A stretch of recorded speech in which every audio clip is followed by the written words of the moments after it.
Hey guys, what's up? JK with Porn Reboot here, and today I want to talk about sexual fantasies.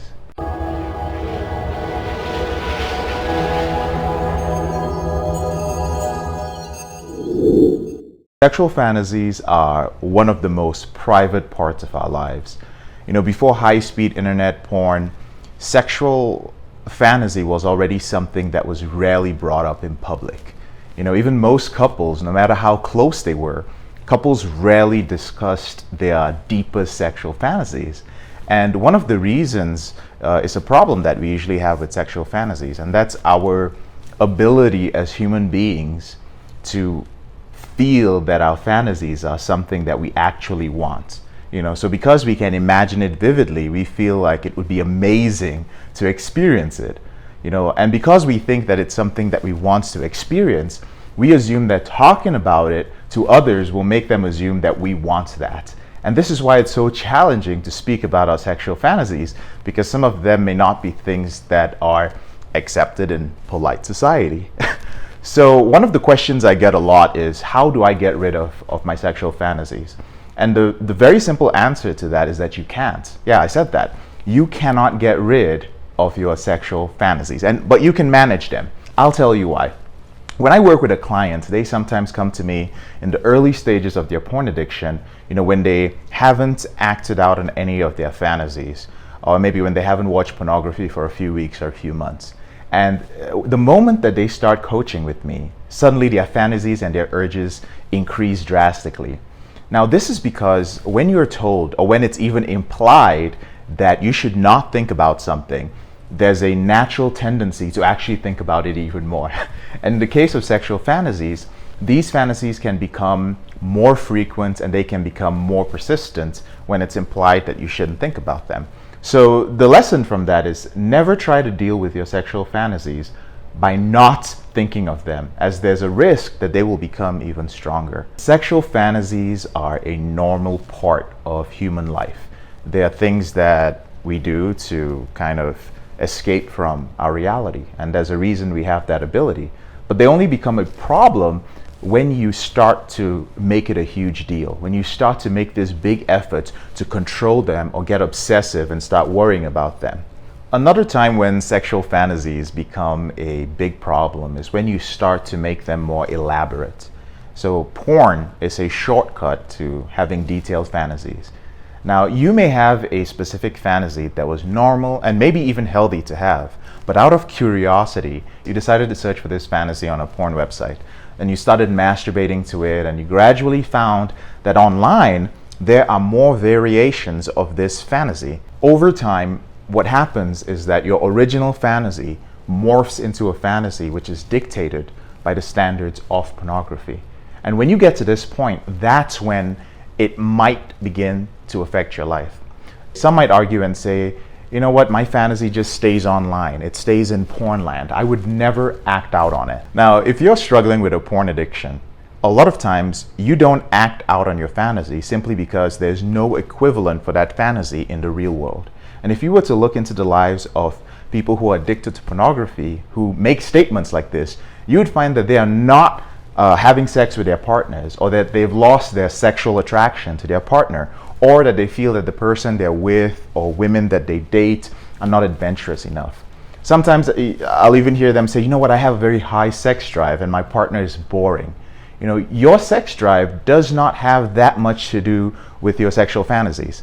These are just excuses by someone who can't fulfill their fantasy in real life, and this destroys relationships. I'm specifically referring to porn addicts. What happens when porn has escalated the level of your sexual fantasy and has made it so elaborate that it's something important in your life is that it makes it impossible for you to enjoy your sexual life, because they simply aren't a normal people walking around that share your fantasy. Now, what if you don't have access to sex? What if you can't have sex on a regular basis?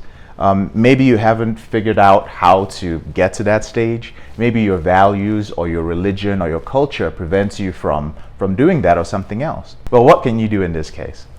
You can still fantasize, because fantasies are normal, as I've mentioned before. And like I said, there is a reason why we have the capability to do so.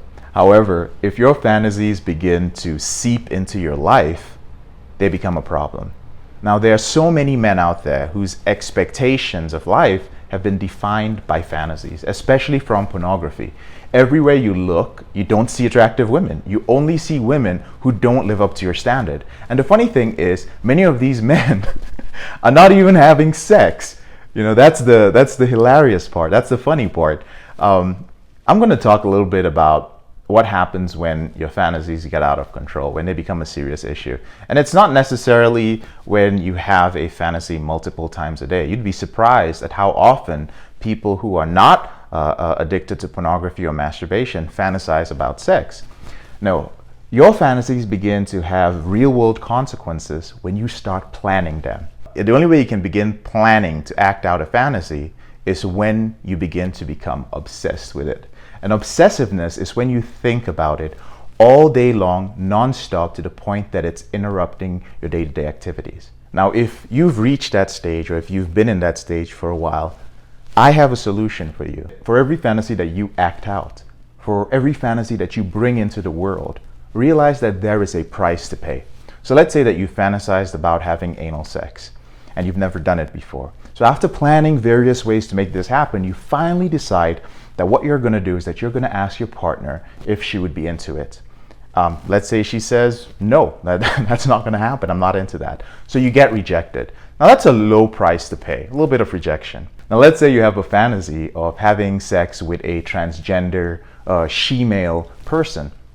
Because your only interest in this demographic is created by porn and fantasy, you don't really know how to go about meeting someone who could help you fulfill this. So you go online and you search, and then you decide, you know what I'm going to do? I'm going to pay a transgender prostitute. Now, the question is, what is the possible price that you could end up paying in a situation like this? Well, you could be arrested for soliciting a prostitute. You could contract an STD like HIV, or you could end up in a shady situation that maybe gets you robbed or, worst case scenario, killed. And that really happens, guys. All in all, it's a high price to pay, okay? Now, don't just think of the cost to you. Think of the cost to the other parties involved. So for instance, let's assume you're a married man, okay? What would be the impact on your wife if she were to find out that her husband had sex with a transgender prostitute? What would your community think when word goes around, or when your mugshot, shows up in one of those gas stations, look who was arrested this weekend, publications? What if you contracted something and passed it on to your partner? Think of other people. When we are taken over by our addict and we get into this fantasy world, we rarely think about others. And I'm trying to get you to learn how to do that. Now let's take it a step further. Let's go all the way. Some of you out there fantasize about having sex with a child or someone below the age of consent. And I don't give a fuck whether it's hentai or not, okay? There's a video on hentai on this channel, actually, where you can jump into the comments and join the hentai is the hentai is not porn deniers club. If you ever find yourself planning something like this, having sex with a child, trying to make that fantasy something in the real world, consider the price the child has to pay. Many children who were sexually abused grow up to experience a range of mental health issues and serious addictions. You could go to prison, probably will go to prison, and die, and ruin your entire life. The price in this case is not even worth it, because the price keeps increasing over time. It compounds. So to keep your porn fantasies from getting to the planning stage, what I would like you to do, here's an exercise. Write out the price of each of these fantasies if acted out in real life. And if you find that you're at a point where you have already acted out, or you've been in the planning stage for a long time, seriously consider the price you will pay and reach out to someone to help you. Or at the very least, get access to helpful resources for your problem. All right? So that's it, guys. I gotta go. This is our episode for today. I'm JK, your brother in this struggle. I wish you all the best in your recovery from your porn addiction. If you found this video helpful, subscribe. If you need to reach out to me and email me, it's jkemezi@elevatedrecovery.org. I also have a live webinar this Thursday called The 7 Secrets of Porn-Free Men, and I'll be glad if you could join me on that. Have an awesome day.